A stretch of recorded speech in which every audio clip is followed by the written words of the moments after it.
Hi dears, journey of സനിതയുടെ ഇന്നത്തെ വീഡിയോയിലേക്ക് എല്ലാവർക്കും സ്വാഗതം. അപ്പോൾ നമ്മുടെ ചീരയൊക്കെ കിളിച്ചിട്ടുണ്ട്. നമ്മളിതിൽ ഇലയും ഒന്നും വീഴാതെയും അതേപോലെ അധികം സൂര്യപ്രകാശം ഒന്നും ഏൽക്കാതെയും നമ്മളിതിൻ്റെ മുകളിൽ നെറ്റൊക്കെ ഇട്ടിട്ടുണ്ടായിരുന്നു. അപ്പോൾ ഇത് നല്ല അടിപൊളിയായിട്ട് കിളിച്ച് സെറ്റായിട്ട് നിൽക്കുവാണ്. നമ്മൾ പച്ചച്ചീര ഇട്ടതൊക്കെ കിളിക്കുന്നുണ്ടെങ്കിലും പക്ഷേ വേണ്ടത്ര കാര്യമായിട്ട് അങ്ങോട്ട് ശോഭിക്കുന്നില്ല. എന്ത് പറ്റിയതാണെന്ന് അറിയത്തില്ല. നമ്മളിവിടെ നന്നായിട്ട് വെള്ളം ഒഴിക്കുന്നുണ്ടായിരുന്നു, നെറ്റൊക്കെ ഇട്ടിട്ടുണ്ടായിരുന്നു. ഇനിയിപ്പം പതുക്കെ കിളിക്കുമായിരിക്കും. നമ്മൾ ചീരവിത്ത് പാകാൻ വന്നപ്പോൾ ഇവിടെ നിന്ന കുഞ്ഞു ചീരത്തൈകളാണ് ഇപ്പോൾ ദേ ഇത്രയും വളർന്നിട്ടുണ്ട്. ഇത് അതിൻ്റെ തൊട്ടപ്പുറത്ത് നേരത്തെ പാകി കിളിപ്പിച്ചിരുന്ന ചീരത്തൈകളാണ്. അതിപ്പോൾ ഇത്രയും വളർന്നിട്ടുണ്ട്. അമ്മ ഇവരെ ചീര കുഞ്ഞുങ്ങളെന്നൊക്കെയാണ് വിളിക്കുന്നത്. നമ്മൾ തൽക്കാലം ഇത് മാറ്റി നടന്നൊന്നുമില്ല. നമ്മളിനി കുറച്ച് ആട്ടുംകാട്ടമൊക്കെ ഇട്ട് കൊടുക്കുമ്പോഴത്തേക്ക് ഇത് നന്നായിട്ട് വളർന്നു കയറിയെങ്കിൽ പോരും. പിന്നെ നമ്മൾ ഇവിടുന്ന് തന്നെ കുറേശ്ശെ പിഴുത് എടുക്കത്തതേ ഉള്ളൂ. ഇത് കണ്ടില്ലേ, ഇവിടെ നിന്നൊരു കുമിളാണ്. പാമ്പും കുമിളായിരിക്കും അല്ലേ. നമ്മളിവിടെ ഈ വിഷക്കുമിളിനെ പാമ്പും കുമിളെന്നാണ് പറയുന്നത് കേട്ടോ. നമ്മൾ ടെറസിലുമായിട്ട് ചീരയൊക്കെ നന്നായിട്ട് കിളിച്ചിട്ടുണ്ട് കേട്ടോ. ചീര, വെണ്ട, അതേപോലെ പയർ എല്ലാം നന്നായിട്ട് കിളിച്ചിട്ടുണ്ട്. ഇനി മുളകും കൂടെ കിളിച്ച് വരാനുണ്ട്. ഇത് വ്ളാത്താങ്കര ചീരയാണ് കേട്ടോ. ഇതിൽ നട്ട വെണ്ടേരിയൊക്കെ കിളിച്ച് വന്നിട്ടുണ്ട്. മുളക് കിളിച്ചില്ല. മുളക് കിളിക്കാൻ പൊതുവെ ഇച്ചിരി സമയം എടുക്കുമെന്ന് തോന്നുന്നു. കണ്ടില്ലേ, പയർ വിത്തൊക്കെ നന്നായിട്ട് കിളിച്ച് കയറി വരുന്നുണ്ട്. ഇനി ഇതൊന്ന് 2 ഇല പരുവമായി കഴിയുമ്പോൾ നമ്മൾ ചെറുതായിട്ടൊരു ഇച്ചിരി വളമൊക്കെ ഇട്ട് കൊടുക്കും. ഈ ഒരു ചാക്കിൽ ഞാൻ പയറിടാൻ മറന്നുപോയതായിരുന്നു. ബാക്കിയുള്ള ചാക്കിലുള്ള പയർ വിത്തെല്ലാം കിളിച്ചിട്ടുണ്ട്. കുറച്ച് വെയിലൂടെയൊക്കെ അടിക്കുമ്പോഴേ ഇനി ഇവരൊന്ന് നന്നായിട്ട് ഉഷാറാവത്തുള്ളൂ. ടെറസ് ചെയ്യുന്നതുകൊണ്ട് നമ്മൾ മുറ്റത്തോട്ട് നോക്കുമ്പോൾ കാണുന്ന കാഴ്ച ഇങ്ങനെ കേട്ടോ. നല്ല രസമല്ലേ. ആ വാഴ നിൽക്കുന്നതിൻ്റെ തൊട്ടപ്പുറത്ത് തോടാട്ടോ. കണ്ടില്ലേ, തോട്ടിലെ വെള്ളമൊക്കെ ഇങ്ങനെ തിളങ്ങി നിൽക്കുന്നത്. മുറ്റത്തേക്കാളൊക്കെ ഒരുപാട് താഴെയാണ് തോട്. ടെറസ് നമ്മൾ അന്ന് വൃത്തിയാക്കിയതിൻ്റെ ബാക്കി കുറച്ചുകൂടെ ഉണ്ടായിരുന്നു. അപ്പം ചാക്കൊക്കെ എടുത്ത് താഴെ കളഞ്ഞ് നമ്മളെല്ലാം നല്ല സെറ്റാക്കി വെച്ചിട്ടുണ്ട്. ഇനിയിപ്പോൾ ആ ചെടി നിൽക്കുന്ന ചാക്കുകൾ മാത്രമേ ഉള്ളൂ. മാതാശ്രീ വീട്ടിൽ പൊതിച്ചോറ് കെട്ടാനുള്ള തയ്യാറെടുപ്പിലാട്ടോ. എനിക്ക് ഈ പൊതിച്ചോറ് ഭയങ്കര ഇഷ്ടമാണ്. വീട്ടിൽ നിൽക്കുമ്പോഴായാലും ഞാൻ ചോറ് പൊതി കെട്ടി വെച്ചിരുന്നിട്ട് കഴിക്കും. ഇപ്പോൾ പനിയുള്ള സമയത്തായാലും എനിക്ക് പൊതിച്ചോറാണെങ്കിൽ പൊയ്ക്കോളും. ഇന്ന് പണിയൊന്നുമില്ലാതെ വീട്ടിൽ നിൽക്കുവാണ്. അപ്പം എന്നാലും ഒരു പൊതിച്ചോറ് കെട്ടിയേക്കാമെന്ന് വിചാരിച്ചു. അമ്മ ഈ പച്ചക്കറികളൊക്കെ അരിയുന്നത് അവിയൽ വെക്കാൻ വേണ്ടിയിട്ടാണ്.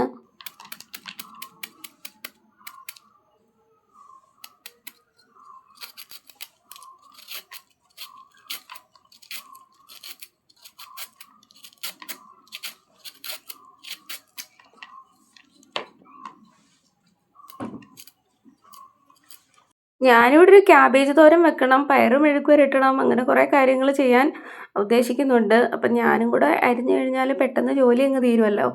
എനിക്കിങ്ങനെ പച്ചക്കറിയൊക്കെ അരിയുന്നത് ഭയങ്കര ഇഷ്ടമുള്ള കാര്യമായിട്ടോ. രാവിലെ ക്ലാസ് എടുത്തിട്ട് വന്നപ്പം കുറച്ച് പച്ചക്കറി കിട്ടി, അത് വാങ്ങിയതാണ്. അപ്പം നമ്മൾ മുട്ടക്രോസ് അരിഞ്ഞു വെച്ചു. പയറും മെഴുക്കുവരട്ടി വെക്കാനുള്ള പയറും കട്ട് ചെയ്ത് വെച്ചിട്ടുണ്ട്. അപ്പം ഈ സമയം കൊണ്ട് അമ്മ ഇവിടെ നിന്ന് അവിയലിനുള്ളത് അരിഞ്ഞ് റെഡിയാക്കിക്കൊണ്ടിരിക്കുവാണ്. അല്ലെങ്കിൽ ഈ അമ്മമാർ അരിയുന്നത് കാണാനൊക്കെ ഒരു പ്രത്യേക ചന്തമല്ലേ. എനിക്കിങ്ങനെ അമ്മ ജോലി ചെയ്യുന്നിടത്ത് നിന്ന് നോക്കിയിരിക്കാൻ ഭയങ്കര ഇഷ്ടമാണ്. പറഞ്ഞിരുന്ന സമയം കൊണ്ട് നമ്മൾ പൊതിച്ചോറിനുള്ള അനുസാരികളൊക്കെ അങ്ങ് റെഡിയാക്കി. വെറുതെ പാചകമൊക്കെ എപ്പോഴും കാണിച്ച് ബോറടിപ്പിക്കണമെന്ന് കരുതി നമ്മൾ കുക്ക് ചെയ്യുന്നതിൻ്റെ ഒന്നും വീഡിയോ എടുത്തില്ല. അപ്പോൾ നമ്മൾ ചോറ് ഇലയിൽ ഇട്ടു. നമ്മളിങ്ങനെയാണ് ഇവിടെ പൊതിച്ചോറ് കെട്ടുന്നത്. ഈ ചോറ് നമ്മൾ ഇലയിൽ ഇട്ടിട്ട് നന്നായിട്ടൊന്ന് ഒതുക്കണം. ഇത് ചോറ് ഇത്തിരി കൂടുതലാണ്. അപ്പോൾ ഇത് അമ്മയും ഞാനിവിടെ കഴിക്കാനാണ് പ്ലാൻ. നമ്മൾ മുട്ട പൊരിച്ചത് വെക്കുന്നുണ്ട്. ഇനി അവിയൽ വെച്ചിട്ടുണ്ട്.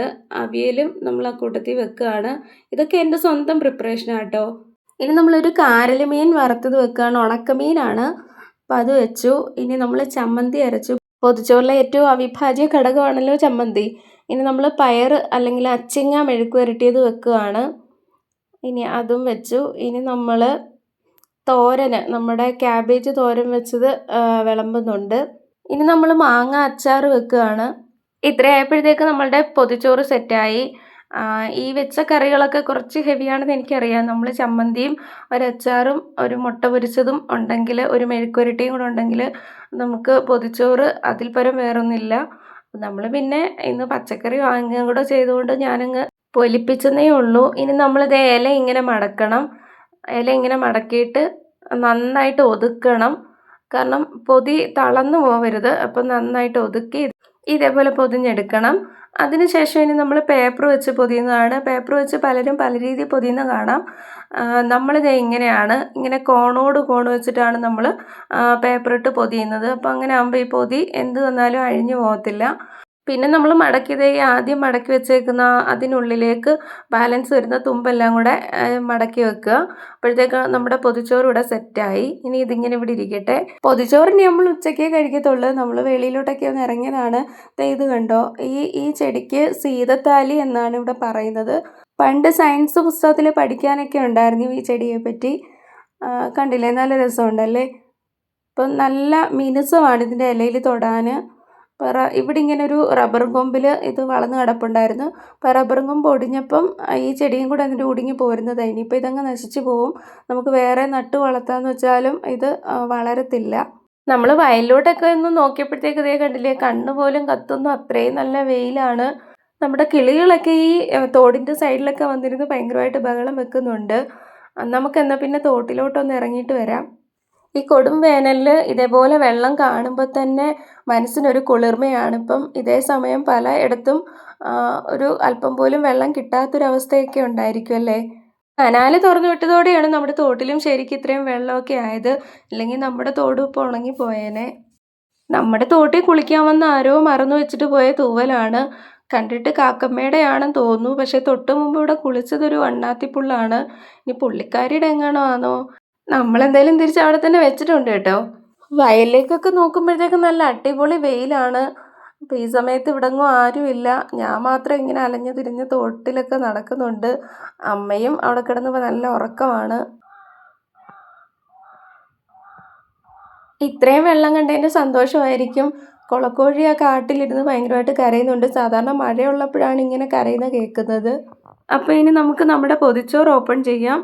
ഇപ്പോൾ പൊതി കെട്ടി വെച്ചിട്ട് ഒരുപാട് സമയമായിട്ടുണ്ട്. ആഹാ, നല്ല അടിപൊളി മണമൊക്കെ വരുന്നുണ്ട്. ഞാൻ വീട്ടിൽ വെറുതെ ഇരിക്കുന്ന സമയത്ത് ഞാൻ ഇങ്ങനെ പൊതിച്ചോറ് കെട്ടാറുള്ളതാണ് കേട്ടോ. എനിക്കെന്തോ പൊതിച്ചോറ് എൻ്റെ ഒരു വീക്ക്നെസ്സാണ്.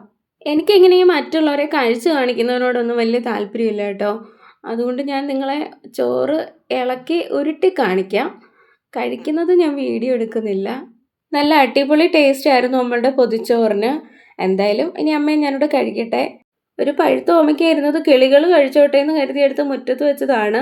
പക്ഷെ അത് കഴിക്കാൻ വരുന്ന കിളികളെ പിടിക്കാൻ വേണ്ടിയിട്ട് അമ്മിണി അതിൻ്റെ അടുത്ത് പോയി കാവലിരിക്കുന്ന കാഴ്ചയായത്. അപ്പോൾ അങ്ങനെ വൈകിട്ടായി. നമ്മളിനി എങ്ങോട്ടാണ് പോകുന്നതെന്നല്ലേ, നമ്മളിവിടെ കുറച്ച് ദൂരെ ഒരു അമ്പലമുണ്ട്, കാട്ടിലമ്പലം എന്ന് പറയും. കായലിൻ്റെയും കടലിൻ്റെയും കൂടെ നടുക്കുള്ള ഒരു അമ്പലമാണ്. നമ്മൾ അങ്ങോട്ടേക്ക് പോകാനായിട്ട് പോവുക. നല്ല വെയിലായിരുന്നു നമ്മൾ വീട്ടിൽ നിന്ന് ഇറങ്ങിയപ്പോൾ, അതുകൊണ്ട് നമ്മൾ ഓട്ടോ വിളിച്ച് വന്നു. ഇതാണ് ഞങ്ങളുടെ 7 മൈൽ ജംഗ്ഷൻ. ഇത് കൊല്ലം, പത്തനംതിട്ട ജില്ലകളുടെ മറ്റൊരു അതിർത്തി സ്ഥലമാണ്. നമുക്ക് ഇവിടുന്ന് കൊല്ലം റൂട്ടാണ് പോകേണ്ടുന്നത്.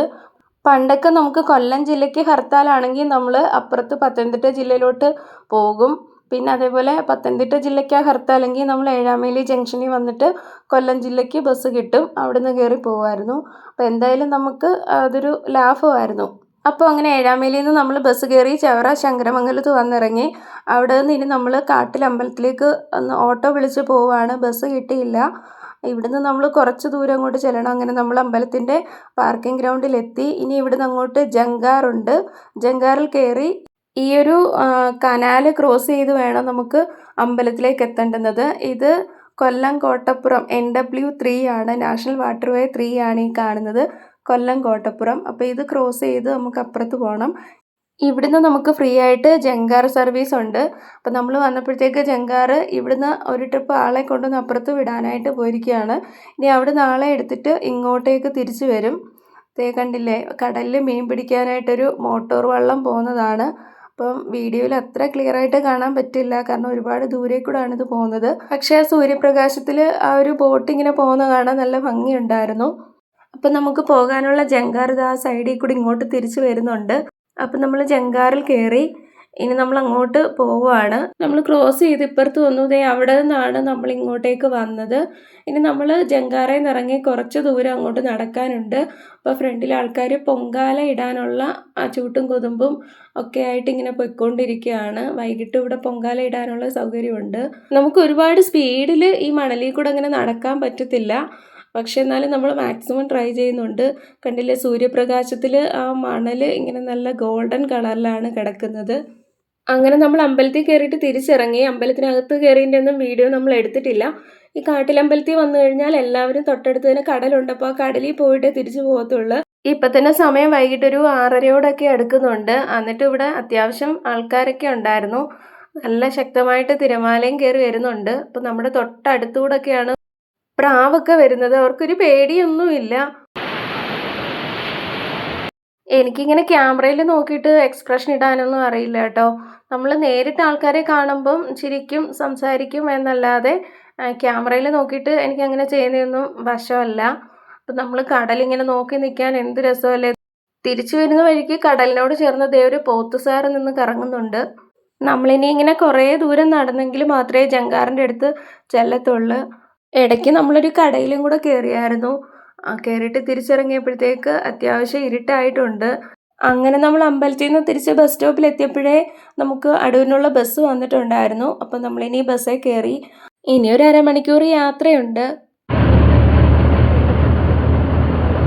അങ്ങനെ നമ്മൾ തിരികെ വീട്ടിലെത്തി ഗൈസ്. നമ്മൾ തിരികെ വീട്ടിലെത്തി കുറച്ച് കഴിഞ്ഞപ്പോഴത്തേക്കും നല്ല അടിപൊളി മഴയും പെയ്തു. അപ്പോൾ ഇന്നത്തെ വീഡിയോ ഇത്രയേ ഉള്ളൂ. വീഡിയോ ഇഷ്ടപ്പെട്ട് കഴിഞ്ഞാൽ ലൈക്ക് ചെയ്യാനും കമൻറ്റ് ചെയ്യാനും മറക്കല്ലേ. അതേപോലെ ആദ്യമായിട്ട് കാണുന്നവർ ചാനലൊന്ന് സബ്സ്ക്രൈബ് ചെയ്യുകയും കൂടെ ചെയ്യണം. അപ്പോൾ അടുത്തൊരു വീഡിയോയിൽ വീണ്ടും കാണുന്നവരേക്കും ടേക്ക് കെയർ ആൻഡ് ടാറ്റാ.